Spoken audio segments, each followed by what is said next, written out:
আপনি কখনো ভেবেছেন যদি সব কিছু আগে থেকে লেখা থাকে তাহলে এত চেষ্টা করি কেন, এত কঠোর পরিশ্রম? যেমন আমরা পরীক্ষা দেই, কাজ করি, রাত জাগি, কিন্তু ভাগ্যই যদি সব ঠিক করে তাহলে পরিশ্রমের মানে কি? এই প্রশ্নটা অনেকের মনে আসে, আর এর উত্তর দিয়েছেন স্বয়ং ভগবান শ্রীকৃষ্ণ গীতায়। তিনি বলেছেন, কর্মান্য বাধিকারাস্তে মা ফলেষু কদাচন, অর্থাৎ তোমার অধিকার শুধু কর্ম করায়, ফলের ওপর নয়।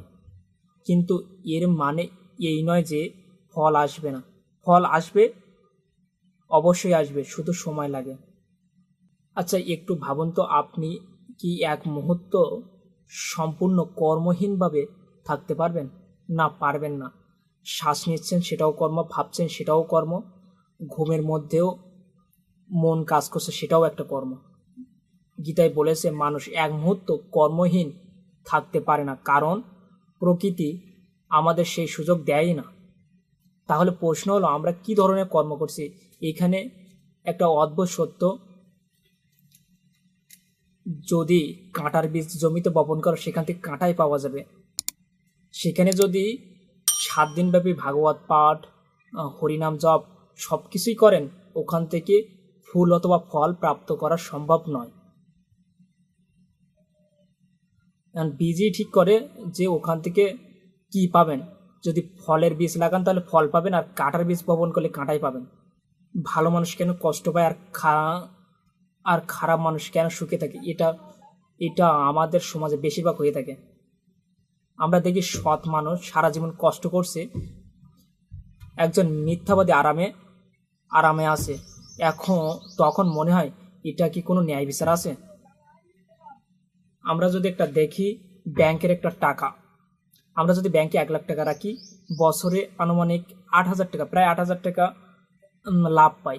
কিন্তু এই লাভটা এক বছরের একটা ডিপোজিট সিস্টেম করতে হয়, অথবা 5 বছর যেখানে করা হয়।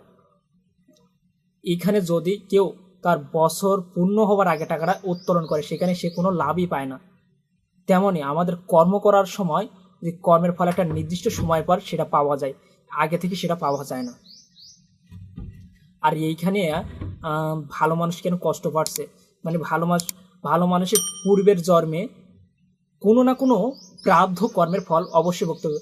মানুষের কর্মের ফল এ জন্মে নয়, পরের জন্মে তাকে অবশ্যই ভোগ করতে হবে, তার কোনো নিস্তার নাই। যেমন ভীষ্মদেবের কথা স্মরণ করেন, গান্ধারীর কথা স্মরণ করেন। গান্ধারী যেখানে 100 প্রজাপতি মেরেছিল, তার এই মহাভারতের যুদ্ধে যে দেখা যায় গান্ধারী শত পুত্র হারায়। সে কত আগের জন্মের ফল তাকে এই জন্মে এসে ভোগ করতে হয়েছে। তাহলে আমরা কি ভাবতেই পারি যে আমাদের যে কর্ম করছি সে এখনই ফল দেবে? ফল অবশ্যই পাবেন। কোনো কর্মের ফল পাবেন না এমন কোনো কথা নাই। খারাপ কর্ম করলে তার ফল অবশ্যই পাবেন, আর ভালো কর্ম করলে ভালো ফল অবশ্যই পাবেন। আমরা বেশিরভাগ সময় দেখি যে সমাজে একজন মানুষ সম্পূর্ণ সুস্থশালী হয়ে জন্মগ্রহণ করেছে, আবার কেউ জন্ম থেকে বিকলাঙ্গ হয়ে, কারো চোখে অন্ধ, কেউ কানে শোনে না। এটাও তার পূর্বের জন্মের প্রারব্ধ কর্মের ফলের জন্য ভোগ করছে। ঈশ্বর কখনো কারো প্রতি অন্যায়ভাবে কোনো কাজই করেন না। এত দয়ালু, এত দয়ালু, এত করুণাময়, তার কি কোনো বিচার নাই?